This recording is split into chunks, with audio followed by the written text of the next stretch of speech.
I'm Mel. And I'm Janelle. And this is the Murder Mamas. Welcome! So today we are going back to what we used to do, and we're going to talk about a serial killer. We've been all over the place. We've been all over the place. It's been like my attitude, manic a little bit, as you could say. And I was just thinking, we've been in such a good mood, and we've done lighthearted cases. I'm like, I want to bring back down to the bad, scary shit. None of these have been lighthearted. Not lighthearted, but not like multiple victims and things like that. Yeah, I guess that's true. I don't feel like I've gotten a break. I've been reading thriller books still again, and I don't know why. I don't know why you do that either. I know. Read like a biography and then do a case about it. No, I don't want to do that. I just want to talk about a fake book. We could have a book club podcast. But unseriously, I don't want it to be serious. Okay. But I just read The Quiet Tenant. 2 days. I read that book in 2 days. Really? Oh yeah, I ripped through it. Nice.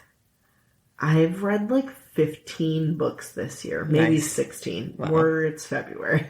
Yeah, that's a lot of books. A lot of books. Mm-hmm. Plus I've listened to audio. It's a lot. Yeah. I'm just devouring. I need to start listening to audiobooks. I sit down to read a book and I get through a chapter and then I'm like, I gotta get up. And go do something. I don't know. I will rot and read. Just lay in my bed and read. Yeah. Half a book. Nice. I can't do that. Well, I can't sit still. I don't think I have undiagnosed ADHD. So again, it's a little easier for me to just do those things. Yes. But I read The Quiet Tenant, and good. Man. It was good. I liked it. Okay. But it was about a serial killer. Yeah. So. Okay. It's like dark shit. I'm reading the dark shit, You're still in the dark shit. Yeah. I know. Yeah. So. Well, today we're going to talk about dark shit too. Cool. Yeah. We're going to talk about Gary Ridgway, the Green River Killer. You fucking bitch. What? I'm not going to go into detail about this is more about his life and representation of himself. I do mention the victims, but I'm not going into detail about what he did to the victim, that kind of thing. So we're just going to talk about him. Because you don't think it's valuable? I think it's valuable. Some of their names, there's 49 ladies that he has been convicted of. There's probably upwards of 49? Mm-hmm.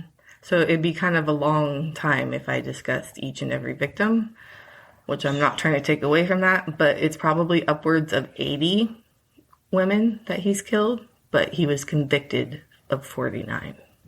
I am speechless. Yeah. It takes a lot for that to happen. That's a lot. And it was over a 20-year period. So he was that's insane to me that you can get away with that for such a long time. This had started back in the 80s though. So I don't know, but shocking. Yeah. So anyway. I'm assuming most of the women were in parts of society that are sex workers and runaways. Generally fly under the police radar. Yes, exactly. Yeah, shocking. What gave you that idea? That he got away with it for 20 years? Yeah. Just, Yeah. All right. So Gary Leon Ridgway was born on February 18th, 1949 in Salt Lake City, Utah. He is the second of Mary and Thomas Ridgway's 3 sons. His home life was somewhat troubled. Relatives have described his mother as being domineering while young. He witnessed more than one violent argument between his parents. His father was a bus driver who would often complain about the presence of sex workers around the area. So... To his young children? And this is weird, because this will play, he's got a lot of this, in his life. It's kind of weird. They lived in a 600 square foot apartment with all 3 boys crammed into one room. So that's got to be terrible. Again, to his young children, just I can't imagine, what's up with all these sex workers? Right, exactly. I don't know. What? They didn't live in the best part of town either, so they were all over the place. But even still, like... Yeah, he just came home and would, like, complain about it to his wife and kids.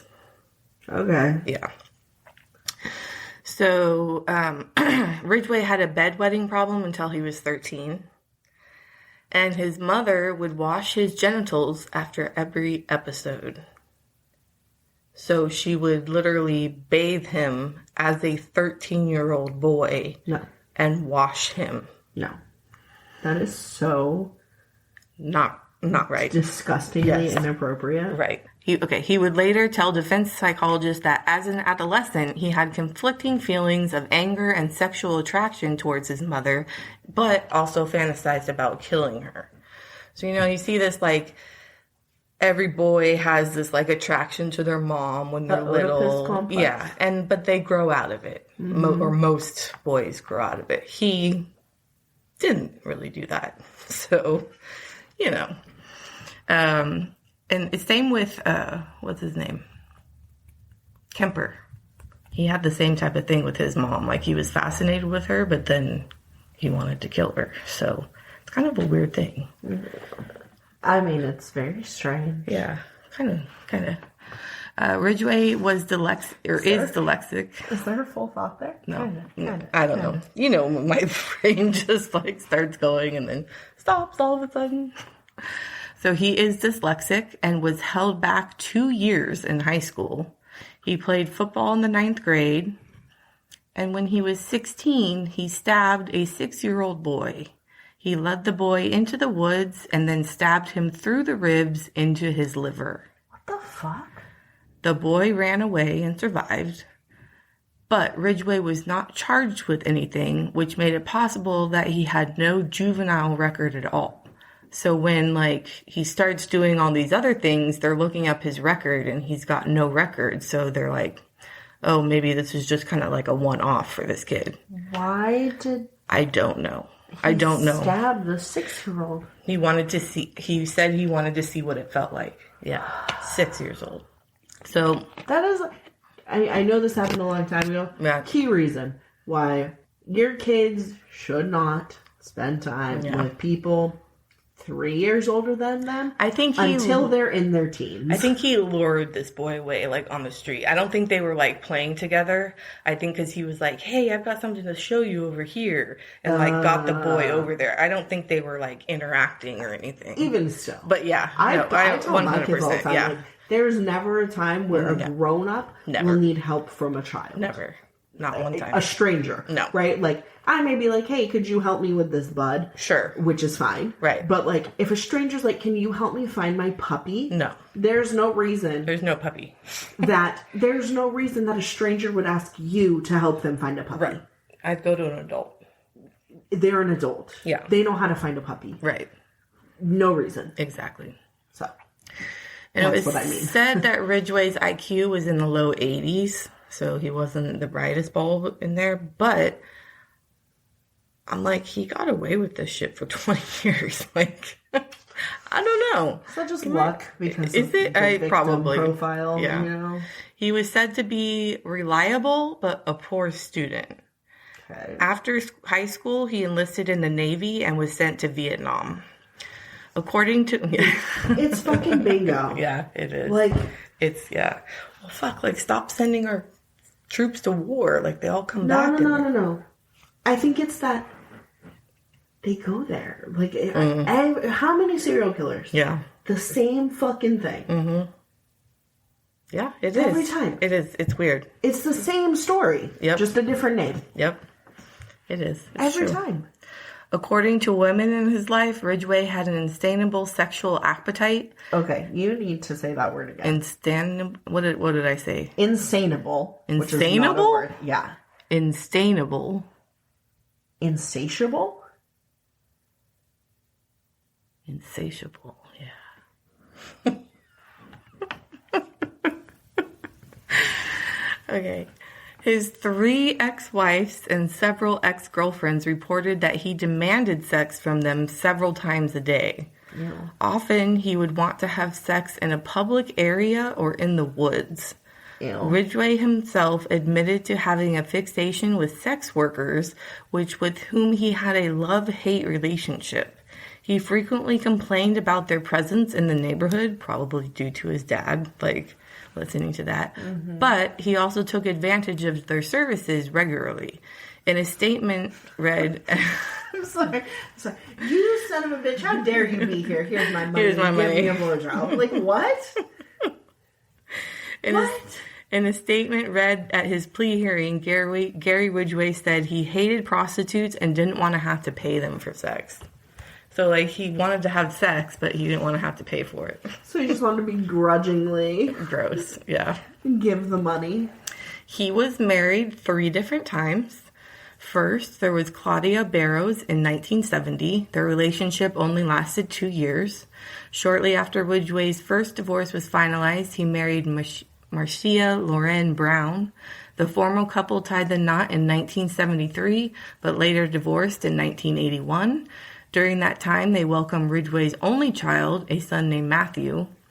According to the News Tribune, Matthew told authorities that he had a great relationship with his father, and he taught him how to play baseball. He also said that Gary was involved in his school activities and functions, and that he rarely ever misbehaved or yelled at him. He told police that his father had never spoken to him about the Green River murders, prostitutes, or women. It's very interesting how serial killers, psychopaths, sociopaths, they're able to compartmentalize those different areas of their life in a way that I just don't think other people operate. You can't. I would never be able to separate my kids from my work and that sort of stuff. I don't know. It's a very... Yeah. I mean, he sounds like a great guy, to his son. His son thinks he's the world of him, Yeah. He's always at his school functions. He never missed anything. He taught him how to play baseball. He was an actual father. Yeah. Which is... So, Ridgway became upset after Claudia had Michael... Is it Michael? Matthew. Because he could not have sex with her right after she gave birth. Mm-hmm. So he got mad at her and went to the doctor and complained that 6 weeks was way too long for him to not have sex with his wife. And according to that, they did have sex before the 6 weeks, and he was rough and didn't give a fuck about what she felt like. So he's kind of like this asshole. Can you imagine? Use your fucking hand, man. Seriously. Also, you're going to sex workers anyways. Leave me alone. Go away. Seriously. Leave me alone. After Ridgway's second divorce was finalized, he waited 7 years before marrying again. In 1988, he married Judith Lorraine Lynch, but their marriage ended in divorce in 2002, shortly after Ridgway was arrested for murder. So she was with him, She was with him while the whole time, basically? Yeah. Yeah. Let's take a quick break. Hi, this is Will Haywood, host of All Business, No Boundaries, a podcast where we talk about supply chains and the critical role they play across all kinds of businesses. We talk to logistics professionals about the challenges keeping them up at night, and we talk to industry experts about innovative ways to make supply chains work better. On this podcast, it's not just logistics, it's the power to break down barriers. That's All Business, No Boundaries by DHL Supply Chain. Listen and subscribe wherever you get your podcasts. Yikes. Almost 10 years after their divorce was finalized, Lynch opened up about her ex-husband and explained she never suspected anything was wrong until police showed up at their door and put an end to their, quote, perfect life. And that's insane to me, too, that you can just, murder someone and then come home and be completely normal. Have a double life, basically. But that's more than a double life. Double life, I think, is you have a girlfriend over here and a wife over here. But you're murdering someone and then coming home and being hey, let's have sex. Yeah. That's a lot. He said, I was crying. No, it can't be him. Then I found out that he had the carpets removed because he'd killed women on them and there were blood stains, Lynch said in 2011 via the Daily Mail. So she knew that they were like recarpeting their house, but she didn't realize that it was because of the blood stains that he had killed. He had brought back the prostitutes to his own house, fucked them in his wife's bed, and then got blood on them, threw away the sheets, got blood on the floor, ripped out the carpet, and put new carpet in. And she didn't know anything. Where the fuck was she? I don't know. Maybe work, I'm assuming. Okay. I'm just going to say right now, right this moment, if my husband, if I didn't work at home, and my husband... It's a little different for you. Like, changed our sheets, threw our sheets away, and changed the carpet without consulting me on any of it. It'd be a little weird. I would ask questions forever. There is no getting away from that unless the lie is so good. Yeah. But the lie would have to be real good. Like, I think I've said this before. Yeah. In a different episode. I believe it was Israel Keys with his locked fucking shed outside. Yep. What's mine is yours. Give me a fucking key to your shed. No, there's no way. There's no way. Absolutely not. No. That is... Yeah. I would... So, I just feel like when they're like, I had no idea. Yeah. It wasn't fucking weird to you? Yeah. When you came home to new sheets and him ripping up carpets and you're like...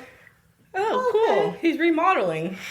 He's remodeling without consulting me. That makes sense. Yep. Like... Yep. And then it makes me wonder, what is the dynamic of that relationship? Right, I don't think for that to close. Be like normal and not questioned, or like maybe she knows she questioned it. He would rage on her. Right. You know, like what is the dynamic I'm there? sure it wasn't great.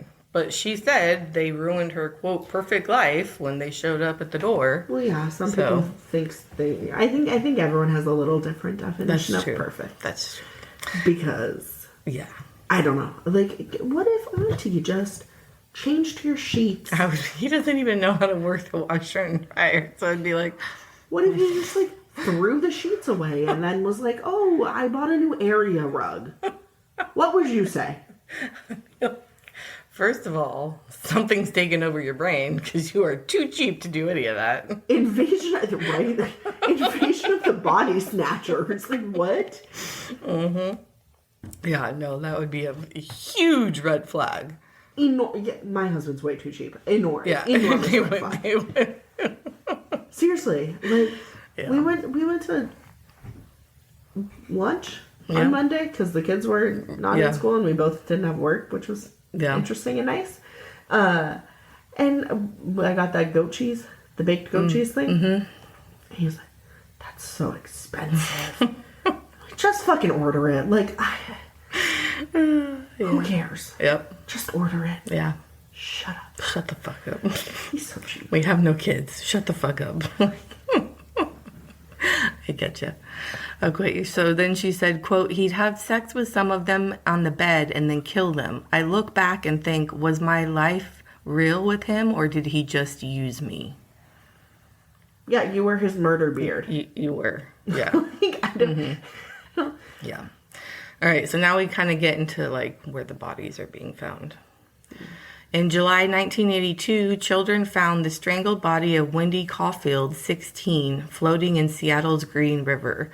Over the following weeks, 4 more bodies were discovered in or along its banks, all women, all strangled. So that's 5 women in like 2 weeks that have been found in the same fashion. Now, if that happened in your small little town, wouldn't you think that like the cops would be like, something's going on here. Maybe we should look into some shit. Yeah, 5 women. 1982. 5. And they were all sex workers? Well, one of them was 16. She was just a child. I think she was a runaway. But, yeah. And then on August 15th... What were they wearing? Were they asking I for don't it? know. I didn't look up to see what they were wearing. I was joking. I know. I was being facetious. On August 15th, 3 more bodies were found, and Detective David Reinhardt... On the same day? No, 3 on August 15th. July, the 4 bodies were found, and then on August 15th, 3 more were found on the same day, yes. Jesus. Yeah. And so the Detective Reinhardt was one of the first authorities to arrive on the scene. Marcy Chapin, 31, was found in the shallow water along the naked body of 17-year-old Cindy Hines. Nearby in the underground lay the body of Opal Mills, 16, blue trousers knotted around her neck, breasts exposed, bruises apparent on her arms and legs. On August 16th, 1982, a police task is finally set up because, there's been a lot of bodies. This is 7 bodies in a month, right? Right, and they're all being dumped in the same area. So, why wouldn't you put a fucking patrol car in that area and never leave? This is how his IQ is not very high. Right. Why are you dropping every single body But he's still getting away with it. I understand, but... So... after the King County Sheriff's Office set up the Green River Task Force to investigate the killings, the body count rose as more victims were discovered along the river and in the area around the Seattle-Tacoma International Airport. Okay. So he's dumping them all, the Green River is close to it's a few miles away. It's all in the same, area. Mm-hmm. Over the next 2 years, the Green River Killer sexually assaulted and murdered more than 40 other women. 2 years. 40 women. April 30th, 1983, Ridgway first becomes a suspect. In the spring of 1983, prostitute Mary Malvar, 18, was last seen by her boyfriend getting into a paint-patched pickup with a dark-haired man about 30 to 40 years old. 4 days later, police questioned Ridgway at his home about his knowledge of Malvar, who he denied knowing. So I guess the truck that the boyfriend saw, there was patches of paint and just missing. It wasn't painted. It wasn't patches were falling off and everything. So it was a kind of noticeable car. Yeah. And so then they tracked it to Ridgway's car because it was sitting right in front of his house. Fucking idiot. Okay. Wait, but this is 82? It says 83. Okay. Yeah. And so his wife and him, the last wife, they got married in 88, right? There you go. So this is before he got married to her. Yeah. Okay. Yeah. Okay. In November, police once again spoke with Ridgway about the murders, but he denied any knowledge of the victims. Authorities lacked evidence to connect him to any of the crimes. In 2003, Ridgway told investigators that he stood against a fence during his original 1983 questioning to conceal scratches Malvar had left on his arm while trying to escape. So, when the police were asking him about him, he was, standing up against a fence and kind of had his hands behind his back because there were scratches on him. And he said that after they left, he burned the scratches with battery acid to disguise them once the detectives had left. So, shit. If they came back to look at him, it would be a burn and not a scratch, and they couldn't connect the two. That's how psycho. Can you imagine? Yeah. So, I know. Yeah. Yeah. Wow. May 1984, Ridgway passes a polygraph test. Already a person of interest due to his known association with area prostitutes, Ridgway contacted police with the supposed intention of assistance. He then passed a polygraph test in which he denied killing any women. So he went to the police station willingly and said, hey, I know you've seen me as a suspect before. I want to take a polygraph test and I want to prove. Okay. And then in 1986, the police actually go to talk with Ted Bundy while he's in jail because they thought maybe it was him. No, they didn't know it was him, but they thought his thing, his MO was sort of like Ted Bundy's was. And so they wanted to get into his mind and think, where can we find this guy? What is he doing? Okay. That kind of thing. And with few reliable leads in the Green River case, authorities were desperate for information to further the investigation. Having read about the ongoing case in the press, convicted serial killer Ted Bundy wrote to the Reinhardt offering his help in the case. Reinhardt flew to Florida, where Bundy was being held on death row. During discussions, Bundy reportedly advised authorities that the killer might be revisiting his victims' corpses and performing sexual acts on them, a hypothesis Ridgway later confirmed.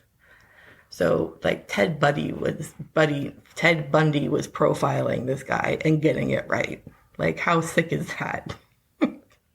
Like, let's not go to the FBI and ask. Let's go to Ted Bundy and ask him. Probably, I wonder if the FBI had, like, their profiling division at that time. Yeah, maybe not. Because, like, I'm pretty sure a lot of that came in later, like, the 90s. Yeah, and probably. And so... But that could be bullshit. Yeah. In 1987, Ridgway provides a DNA sample that would eventually be his downfall. So this dumbass... Because Ridgway was the last person allegedly seen with the two victims, police eventually searched his home and vehicles in 1987 in connection with the murders. It was that time that Ridgway finally provided police with a saliva sample that later tied him to the crimes. But due to insufficient DNA testing at the time, Ridgway remained a free man for more than a decade. So he volunteered to give them a cheek swab. Yeah, he's the And narcissist. he volunteered to give a polygraph test. He's a narcissist. But he's also got a fucking IQ in the low 80s, like, bordering on 70s. Like, that's insane to me. He's a narcissist. I'm smarter than everyone in the room, even if you're the dumbest person in the room. March 2001, DNA testing expands and connects Ridgway's to 3 murders. With new techniques and forensic testing at their disposal, investigators re-examined evidence from across the years the killer had been active. Quote, "It was a last-ditch effort," Beverly Himmick, a Washington State Parole Crime Laboratory forensic scientist, told the New York Times. That was a mouthful I know, right? Of a title and name. We didn't have a lot of work to do. We didn't have a lot to work with, but we went through a lot of evidence again. So basically, they were just like cold cases for a really long time. For a really long time. And then they retested the DNA. Yeah, so they're getting them all back out. So was he continuing to kill? Like, did they find more bodies after 1984? Yeah. Oh, will you get that? Yeah. Okay, sorry. He said, "We rinsed all the fingernails to look for the trace evidence and swabbed the ligatures for cellular material. With one girl, we were able to find a few sperm clinging to her pubic hair." Isn't that insane? Wait, they saw the body? They still had... No, I think they, like, shaved them. Like, they had parts. Oh, wow. Yeah. And they still found sperm hanging onto the pubic hair. Isn't that insane? Also, can I just go on record right now saying, if I die under, like, mysterious circumstances, I do not want the medical examiner to shave my pubes and keep them for 20 years. Like, I think... I want to be cremated, so I don't care. Like, if someone kills me and you don't figure it out, like, shit out of luck. I want to be cremated. So, there's no revisiting my body. Yeah. Like, that's it. That's done. Whoop. Goodbye. I mean, I think it's great that they were able to find for sure. But, like... But no. Absolutely not. In November 30th, 2001, police announced the arrest of the Green River Killer. Nearly 2 decades after the first murder, King County Sheriff Reinhardt announced that Ridgway, then 52, was arrested in connection with 4 of the Green River Killer's early victims: Marcy Chapman, Opal Mills, Cynthia Hines, and Carol Ann Christensen. Christensen's body had been recovered in 1983. November 5th, 2003, Ridgway pleads guilty. In a plea bargain that spared him the death penalty in return for his confession and information regarding the details of the murders and the location of the bodies, Ridgway entered a guilty plea to 48 charges of aggravated first-degree murder. Quote, "I killed so many women, I have a hard time keeping them straight," Ridgway said in a statement, admitting he killed most of his victims in his house or his truck before disposing of the bodies. He said in most cases he didn't even know the victims' names. Quote, "Most of the time I killed them, and the first time I met them, I don't have a good memory of their faces." What? how little can you think of a human life? Right. To even say something like that. I know. It's sad. Like, why? I need to understand why people are that way. Like, they're just not born with, there's something missing. But, like, why is the brain even able to develop with that missing? I don't know. Like, but yeah, it is somehow, because that's just insane that people can think of other people as just trash. And, like, why would that ever be something, like, evolutionary that would be in our brain? I don't know. True. Yeah. I don't know. I have so many questions on how you can just regard a person as just garbage. Yeah. It's rough. How, like, I couldn't even treat an animal fuck way. that. No, Any animal. It didn't matter what kind. No. Yeah, absolutely not. Explaining why he chose women he thought to be sex workers, Ridgway said they were easy to pick up without being noticed. I knew they would not be reported missing right away and might never be reported missing. I picked prostitutes because I thought I could kill as many of them as I wanted without getting caught. For his crimes, a King County Superior Court judge sentenced Ridgway to 48 life sentences to be served consecutively with no possibility of parole. On February 18th, 2011, Ridgway pleads guilty to a 49th murder. Ridgway was arraigned on a murder charge at the King County Regional Justice Center in Kent, Washington, and pleaded guilty to the 1982 killing of 20-year-old Rebecca Moreno. He also received a 49th life sentence to prison. Ridgway previously confessed to killing Moreno in his 2003 plea deal that spared him the death penalty, but police elected not to charge him at the time because he wasn't able to provide conclusive evidence. Moreno's remains were discovered in December 2010, just south of Seattle. On April 24, 2020, Ridgway was denied release amid the COVID pandemic. The Supreme Court of Washington voted 5-4 to reject a lawsuit calling for the release of thousands of eligible inmates to help stop the spread of COVID-19. One of those being Ridgway. Can you fucking imagine? And it was 5-4. 5 people, or 4 people voted no, or yes, and 5 people voted no. Can you? A man who's killed 49 they know of 49 victims? No. It's probably 80 or 90 or 100. Like, who knows? No. These are just the ones that we know of. No. But it was denied. Spread COVID. Can you believe that? That is insane. Yeah. That is insane. No. Spread COVID. You get to spread the COVID. You get to get the COVID. Yeah. And you get to die. And I hope that bad things happen to you. Yeah. Only weeks prior, in February, Ridgway was the subject of an investigation discovery documentary titled The Green River Killer, Mind of a Monster. The program features tapes from Ridgway's interviews with police. So if you'd like to watch that, I'll link it in the show notes. December 19th, 2023, police identify another Ridgway victim. The King County Sheriff's Office identifies the remains of Ridgway's victims, previously known as Bone 17, as belonging to Lori Ann Ratsumnik with the help of DNA testing. She ran away from home in nearby Lewis County at age 15 in 1982 and was never seen again. Her remains were one of the 2 sets discovered in Auburn, Washington in 1985. Ridgway told authorities later in 2002 he had placed 2 victims in the same area. Before Ridgway's confessions, authorities had not attributed the Green River Killer to the deaths of the victims Rule Barzak, Hayes, Reeves, Yellow Robe, and Jane Doe B-20. Ridgway's confession and directions led police search crews to find the bodies of Avant, Buttram, and Malvar in August and September of 2003. On December 21st, 2010, hikers near the West Valley Highway in Auburn, Washington, found a skull in the vicinity of where Mary Malvar's remains had been found in 2003. The skull was identified as belonging to Rebecca Becky Moreno, who was last seen leaving the Western Six Motel at South 168th Street Pacific Highway on December 3rd, 1982. The King County prosecutor confirmed that Ridgway would be formally charged with her murder on February 11th, 2011.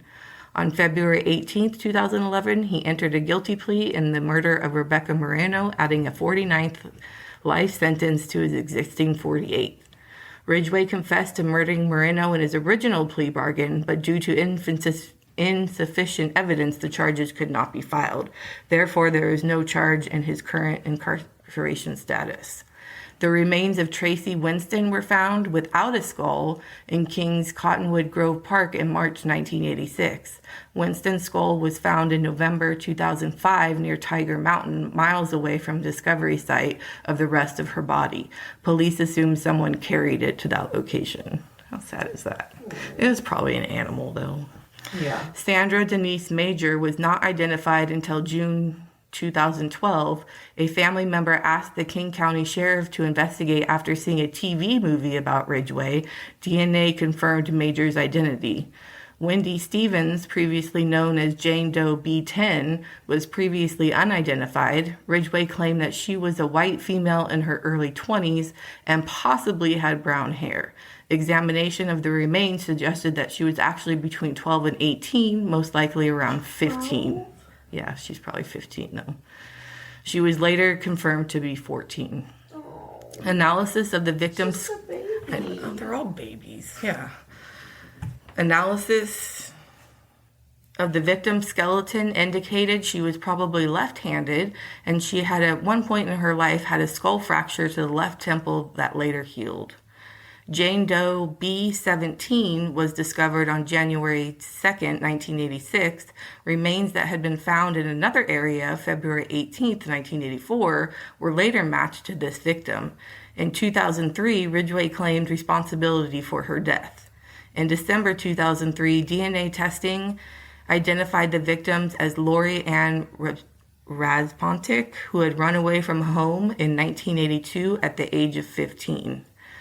Jane Doe B20 was discovered in August 2003. Because the remains were partial, her face could not be reconstructed and her race could not be determined, but she was estimated to have been between the ages of 13 and 24 at the time of her death. She was estimated to have been murdered between 1970 and 1993, which I was like, that's a long spread, but okay. But she was believed to have been murdered during the first decade of Ridgway's murder spree. In January 2024, DNA testing identified the victims of Tammy Lies. A separate set of remains from Lies had been found in Oregon in 1985 and identified in 1988 from dental records. Ridgway was placed in solitary confinement at Washington State Penitentiary in Walla Walla in January 2004. Walla Walla. Fun to say. On May 14th, 2015, he was transferred to the USP Florence High, a high-security federal prison of East Canyon City, Colorado. In September 2015, after a public outcry and discussions with Governor Jay Inslee, Corrections Secretary Bernie Warner announced that Ridgway would be transferred back to Washington to be, quote, easy accessible for open murder investigations. So, like, they were hoping that if he was back in the Washington state and they found more bodies, it would be easier for them to prosecute him because he was in there instead of in Oregon. It's like, okay. Proximity. Ridgway was returned by chartered plane to Washington State Penitentiary in Walla Walla from USP Florence High School on October 24th, 2015. In his interviews with the authorities, Matthew has said that his son has said that his relationship with his father was hindered by his parents' divorce, but the two would often spend time on weekends. Matthew's bond with his father strengthened after he became a Marine in 1994. Gary was also in the Navy from 1969 to 1971. So until 2001, when Matthew was questioned by the police after Gary's arrest, he wasn't aware of his father's criminal activities. But he did say that once he went into the Marines, his relationship with his father grew stronger because his father was in the Navy. And his son said he'd never know. Like, that's it. How do you not know? I don't know. How do you not know? Yeah, I don't know. Dad doesn't act sketchy ever? Like... It was said that his parents, the mom was super domineering, obviously, because she, like, washed his genitals after he... But she was super domineering, not only to the boys, but to the dad as well. I guess one time she got mad at him and threw a plate over his head, so it, like, cracked over his head, and the dad responded by just getting up and walking out of the room and not doing anything about it. The dad knows how to handle a bully. Yeah. You can't give them any fuel. Although if I cracked a plate over Auntie's head, I don't think you just get up and walk away. Be like, what the fuck? I don't even yell. Auntie doesn't yell. But he would be like, what the fuck? No, I'm saying, like, I don't even know how Chris would react if I broke a plate over his head. He'd be like... What the fuck? What just happened? We've been together for a decade and you, like, don't... I'm sure that probably wasn't the first plate that she had cracked over his head. Yeah, like, you don't even yell at me and now you break a plate. Like, what the fuck? Oh. What a fucked up dude, huh? Like, that's a lot of people. How does someone so fucked up just get to skate by forever? And someone that's not that bright, too. I'm sorry, I don't want to, like, play that in, but, like, his IQ is very low. And he's getting, like, and then he's working with, like, the FBI is working on this and all this, which their IQs, I'm assuming, are a lot higher than his. And they're supposed to be, like, trained to get to know this. Why didn't they set up a task force after the first 3 bodies showed up in the river? Because, like, that right there, I would be like, get a fucking patrol car and put some floodlights up right now. Like, you know? But it took, like, 5 more bodies for them to be like, oh, maybe we should set up a task force and go look over at the Green River. I don't know. Probably just like anything. They don't give a shit about the people that are getting taken. They don't. You know, like... Yeah. Not everyone can be a... Oh, I was going to say something really insensitive and I'm glad I didn't. Especially because I would have cut that in. No, I'll tell you. Okay. But you have to promise to cut it. No, I won't. We'll say it afterwards. Okay. All right, so that's it. Thanks. Thanks for listening. You can find us on Instagram at The Murder Mamas, Facebook, The M Mamas, Twitter, The Murder Mamas, email, themurdermamas@gmail.com. And if you like us and are happy with our content, please leave us a review and a 5-star rating. We would appreciate it. Bye.